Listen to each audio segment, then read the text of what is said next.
ശക്തമായ കാറ്റിൽ വാഴകൃഷി നശിച്ചു. വഴിക്കടവ് പൂവത്തിപ്പൊയിൽ പുല്ലംതൊടി ജലീലിന്റെ വാഴകൃഷിയാണ് നശിച്ചത്.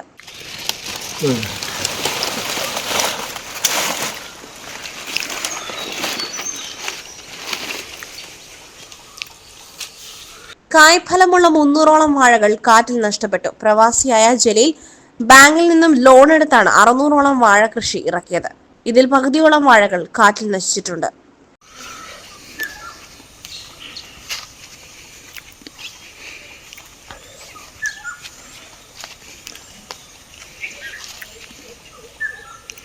SS Gold, pure gold. SS Group, Nilambur.